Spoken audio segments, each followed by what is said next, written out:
just normal kid, normal life, action sports, skateboarding, snowboarding. And then when you get into that stuff, you're gonna get hurt, you know? Go into the doctor, emergency room, hospital, whatever. They're gonna give you pain pills. And I got hurt a lot. So after getting hurt so many different times, I figured out which pain pills I liked. I would buy pain pills, then I was getting scripts for pain pills. My girlfriend at the time had a huge accident in the hospital, so she was prescribed just a slew of pills. One thing leads to another, and if you run out of pain pills, you're gonna go find something else to help you.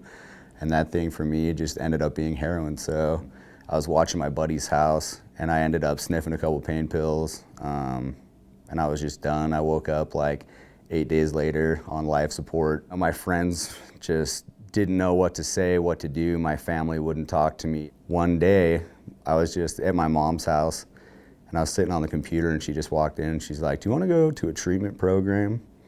And I was just sitting there. I was like, "Yeah, why not, you know?" She's like, "Well, the one that we've kind of found for you, it's 2 years long."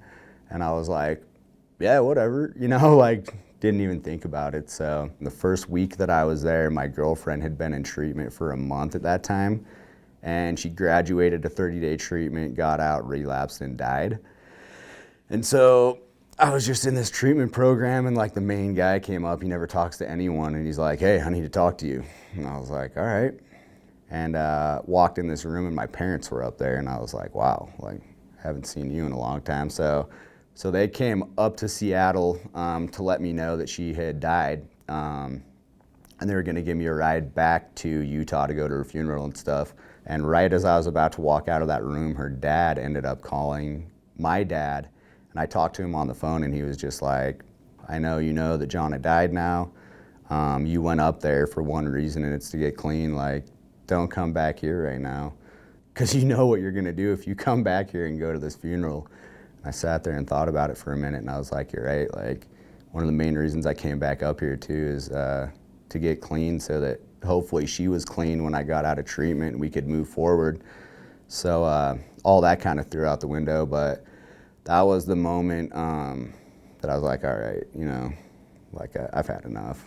You know, I'm absolutely done. There was just so many events of people overdosing and dying in such a short period of time for me. It was just, you know, it's time, you know? Like, I don't want to be that guy. Like, I've already escaped death 3 times. One of them was an overdose. The support that helped me 100% is other people that had gone through the same thing that I was going through. Without that, there's no way. Working with people, being able to help people, being on the other side of the fence, and helping people like they helped me, just random people in Seattle, you know, that I had never met before, and they would just reach out and they helped me through all that darkness.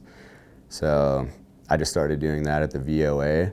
It definitely was scary for a little while at first, because you got to search through people's bags, and people are gonna have drugs, and I was kind of waiting for that moment, you know what I mean? Like, what happens if I like see some stuff right now? And the first time it happened, it was heroin, of course, my drug of choice, and it was like nothing, you know? So it was one of those things where it was like, yeah, I'm actually doing pretty good right now, you know? Like, I thought I was gonna be terrified and like have a panic attack or something. A lot of people don't necessarily want to talk to doctors or a crisis worker about what they're really going through. They're like the hierarchy, and they're down here.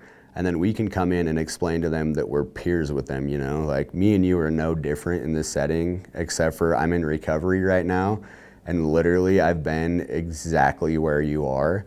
It's pretty amazing what you can do when you've had lived experience like somebody else, and they're still struggling, and they get to see that, you know, it's possible. The work that I do now, the people I get to meet with, the people I get to try and help, the people that help me daily, going to meet with them in hospitals, and just reminding myself daily, like, that was you, man. You know, you were in that hospital bed too a couple times. So it's the best reminder I could ever have. And now I'm at a spot in my life that I never thought I would be at, for sure.